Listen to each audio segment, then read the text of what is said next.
Hi friends, எல்லோரும் எப்படி இருக்கிறீங்க? இன்றைக்கி நம்ம சேனலில் பார்க்க போகிற பதிவு என்னென்னா, இந்த சண்டே கிருத்திகை அப்படிங்கிறது எல்லாருக்கும் தெரிஞ்சிருக்கும். எல்லோரும் வழிபாடு பண்ணியிருப்பீங்க. நானும் நம்ம வீட்டில் என்ன பண்ணேன் அப்படிங்கிற பற்றின பதிவு தாங்க இன்றைக்கி ஒரு சின்ன மினி விலாகாக கொடுக்கலாம் அப்படின்னு சொல்லிட்டு. இன்றைக்கி பார்த்திங்கன்னா மசால் வடை பால் பாயசம் பண்ணி பிரசாதம் பண்ணி வச்சு கும்பிடலாம் அப்படின்னு. அதுக்கு ஒரு ஜாரில் பார்த்திங்கன்னா ஒரு துண்டு இஞ்சி, ஒரு 5 பச்சை மிளகா சேர்த்திட்டு சமைக்க ஆரம்பிச்சிட்டேன். இது கூட கொஞ்சம் சோம்பும் கொஞ்சம் சீரகமும் தட்டி சேர்த்துங்க. நாம் அரைக்க தானே போகிறோன்னு சொல்லி முழுசாக சேர்த்தாதீங்க, கண்டிப்பாக அது அரைப்படாது, தனியாக நின்றுக்கும். அதனால் நீங்கள் தட்டி சேர்த்துட்டு நல்லா வடைப்பருப்போ இல்லை கடலைப்பருப்போ ஒரு 200 கிராம் போல் நான் எடுத்தேன். நல்லா களைஞ்சி வடித்து இந்த மாதிரி ஒரு ஜல்லடையில் வச்சுருந்து அதுக்கப்புறம் சேர்த்திக்கோங்க. தண்ணியே சேர்த்தாமல் பல்ஸ் விட்டு அரைங்க. இது கூட ஒரு 2 ஸ்பூன் போல் பொட்டுக்கடலை சேர்த்திக்கோங்க. பொட்டுக்கடலை எதுக்கு அப்படின்னு பார்த்தீங்கன்னா, நல்லா ரொம்ப நேரம் வடை கிறிஸ்பியாக இருக்கும். நம்ம சமைச்சு எடுத்ததுக்கு அப்புறமாவும் உப்பு சேர்த்த வேண்டாம், பெருங்காயம் சேர்த்தாமல் நல்லா பல்ஸ் விட்டு இந்த மாதிரி அரைச்சிக்கோங்க. இது கூட பார்த்தீங்க அப்படின்னா பெரிய வெங்காயம், புதினா, கொத்தமல்லி நல்லா ஃபைனாக சாப் பண்ணி கட் பண்ணி சேர்த்திக்கோங்க. பச்சை மிளகா சிலர் கட் பண்ணி சேர்த்துறவங்க சேர்த்துவாங்க. நான் அதிலேயே போட்டுட்டேன். அதே மாதிரி பூண்டு சேர்த்துனா ரொம்ப நல்லாயிருக்கும். இஷ்டப்படுறவங்க சேர்த்திக்கோங்க. நான் சுவாமி பிரசாதங்கிறனால சேர்த்திக்கல. இப்போ எல்லாம் கலந்துட்டு பெருங்காயம் உப்பும் போட்டு நல்லா பிசைஞ்சு தனியாக எடுத்து வச்சுக்கோங்க.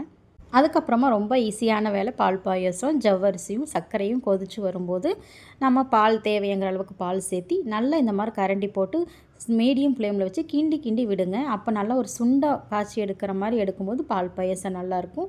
திராட்சை சேர்த்தாமல் முந்திரி, பாதாம், பிஸ்தா மட்டும் நெய்யில் வறுத்து சேர்த்திக்கிட்டேங்க. அவ்வளவுதான், பால் பாயசம் முடிஞ்சும். சேமியா சேர்த்த மாட்டேன், ஏன்னா ஒரு சப்ஸ்கிரைபர் சுவாமி பிரசாதத்துக்கு சேமியா சேர்த்தாதீங்கன்னு சொன்னாங்க. அன்னையிலேருந்து நான் சேர்த்திக்கிறதில்ல. வடையும் அப்படி தான், நம்ம கையில் தட்ட தெரியவங்க தட்டிக்கோங்க. இல்லைன்னா ஒரு இலையோ வெத்தலையோ வச்சு ஒரு சன்னமாகவும் இல்லாமல் ரொம்ப தடிமனாகவும் இல்லாமல் மீடியமாக கொஞ்சம் கொஞ்சமாக தட்டி போட்டிங்கன்னா உங்களுக்கு கரெக்டாக வரும். மீடியம் ஃப்ளேமில், ரொம்ப சிம் மீடியமில் வைங்க. ஸ்பீடாக வச்சு வடை பொரிச்சிங்கன்னா உள்ளே வேகாது. எனக்கு நானே பிரசாதம் பண்ணி வீட்டில் செஞ்சு சுவாமிக்கு படைச்சி பூஜை பண்ணுறது ரொம்ப பிடிக்கும். நம்ம சேனல் பார்க்குறவங்களுக்கு தெரிஞ்சிருக்கும். அதனால் இன்றைக்கி இங்கே வந்ததுக்கப்புறம் இதுதான் ஃபஸ்ட் டைம் பிரசாதம் பண்ணி கும்பிட்றேங்க.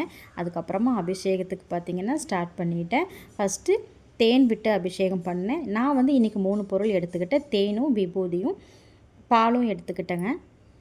என்னென்னா வேல் அபிஷேகம் பார்த்திங்கன்னா கண்டிப்பாக பண்ணுறது ரொம்ப நல்ல விஷயந்தான். நம்ம வீட்டுக்கே ஒரு பலம் கொடுக்குற மாதிரி இருக்கும், நமக்கும் ஒரு தைரியம் கொடுக்குற மாதிரி இருக்கும். எனக்கு அப்படி தான்.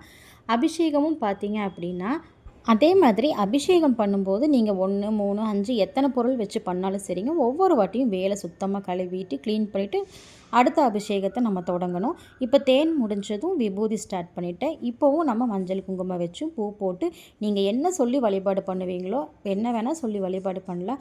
மொத்தத்தில் முருகருக்கு அரோகரா அப்படின்னு சொல்லி பண்ணாலே போதுங்க, ரொம்ப நிறைவாக இருக்கும். அடுத்ததாக பால் அபிஷேகம் பண்ணிக்கலாம். அபிஷேகம் பண்ணும்போது நான் எப்போவுமே பார்த்திங்கன்னா 5 முகம் தோன்றின் 6 முகம் தோன்றும், வெஞ்சமரில் அஞ்சல் என வேல் தோன்றும், நெஞ்சில் ஒரு கால் நினைக்கின் இருகாலும் தோன்றும் முருகா என்று ஓதுவார் முன் அப்படிங்கிற பாட்டு சொல்லி கும்பிடுறது என்னுடைய வழக்கங்க. இது எனக்கு ஒரு அம்மா சொல்லி கொடுத்தது தாங்க. நிறையா பேருக்கு தெரிஞ்சிருக்கும், ஏன்னா அவங்க பேரெல்லாம் சொல்லக்கூடாது, சொன்னால் ப்ரொமோஷன் வீடியோன்னு ஆயிரும்னு சொல்கிறாங்க. அதனால தான் பேர் சொல்லாமல் சொல்கிறேன். இதுக்கு முன்னாடி ஆனால் நான் ஒரு வீடியோவில் சொல்லியிருப்பேங்க. நான் ஒரு 3-4 வருஷமாக அவங்களோட தான் ஃபாலோ பண்ணுறேன். ரொம்ப எளிமையாகவும் நம்மளுக்கு நல்ல ஒரு நிம்மதியாகவும் இருக்கும். அதனால் நான் ஃபாலோ பண்ணிகிட்ருக்கேன். ஏன்னா அதுக்கு ஒரு ரீசன் இருக்குங்க. இப்போ நம்ம பூஜையெல்லாம் முடிச்சுட்டு வேலை எடுத்து வச்சு நீங்கள் என்ன அலங்காரம் பண்ணுவீங்களோ பண்ணிக்கோங்க. எலுமிச்சம்பழம் வைக்க முடிகிறவங்க வைங்க, வைக்க முடியாதவங்க அதோட நுனியில் மஞ்சள், சந்தனம், குங்குமம் நிறச்சி குவிச்சு வச்சுக்கோங்க. வெறும் வேல் வைக்கக்கூடாது. அதுக்காகத்தான். முடிஞ்ச அளவுக்கு சின்ன எலுமிச்சம்பழம்லாம் உங்கள் கண்ணில் பட்டுது அப்படின்னா வாங்கி வச்சுக்கோங்க. ஏன்னா அது வேல் வைக்கிறதுக்கு நல்லா கொஞ்சம் யூஸ்ஃபுல்லாக இருக்கும். அதனால் ஏன்னா அந்த 8 பாட்டு ஒரு 3-4 வருஷமாக நான் படிச்சுட்ருக்குறேங்க.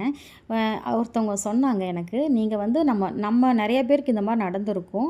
எனக்கு நடந்திருக்கு. ஏன்னா நம்ம கோயிலில் போய் முருகன்கிட்ட நிற்கும்போது என்ன கும்பிடுறதுனே தெரியாது. சும்மா நின்று முருகனையே பார்த்துட்டு வந்த நாளெல்லாம் உண்டு. அது அப்போ தான் இந்த பாட்டு படிக்கும்போது அதில் இருக்கிற அர்த்தங்கள் பார்த்திங்கன்னா அதுலேயே வந்துடும். நம்ம முருகர்கிட்ட என்ன சொல்லணும், முருகரை எப்படி நமக்கு வழிபாடு, அதுலேயே முருகனை கும்பிட்டுருவோம், பேசிடுவோம், சொல்லிடுவோம், எல்லாமே வந்துடும். அதனால் நான் அதிலிருந்து இதை ஃபாலோ பண்ண ஆரம்பித்தேங்க. கோயிலுக்கு போனாலும் சரி, வீட்டில் இருந்தாலும் சரி, இந்த 8 பாட்டை சொல்லி முருகனை கும்பிட்டுட்டு முடிச்சிடுவேன். அவருக்கு தெரியும் நமக்கு என்ன செய்யணும் அப்படின்னு சொல்லி. அதே மாதிரி நம்ம இந்த வீட்டுக்கு வந்ததுக்கப்புறம் வெத்தலை தீபம் போட்டு கும்பிடவே இல்லைங்க. அங்கே இருக்கும்போது அடிக்கடி சட்கோண தீபம் போடுவேன். ஆனால் இங்கே வந்து வெத்தலை தீபம் போடவே இல்லைங்க. சரி சண்டே அதுவும் நம்மளுக்கு கிருத்திகை கிடச்சிதுன்னு சொல்லிட்டு அந்த அன்னைக்கு போட்டு நிறைவாக முருகனை கும்பிட்டு சந்தோஷமாக நம்ம பூஜைகளை முடிச்சாச்சுங்க. வீடியோ பார்க்குற ஃப்ரெண்ட்ஸ் கண்டிப்பாக ஒரு லைக் அண்ட் சப்ஸ்கிரைப் பண்ணிவிட்டு பாருங்கள். நீங்கள் சப்ஸ்கிரைப் பண்ணிவிட்டு உங்களுக்கு தெரிஞ்ச விஷயங்களை கமெண்ட்டில் சொல்லும்போது எனக்கு ரொம்ப ஹெல்ப்ஃபுல்லாக இருக்குங்க. இனி நிறைய விஷயங்கள் இது மாதிரி நம்ம சிறுக சிறுக ஷேர் பண்ணிக்கலாம். அது வரைக்கும் நெக்ஸ்ட் வீடியோவில் பார்க்கலாம். பாய்.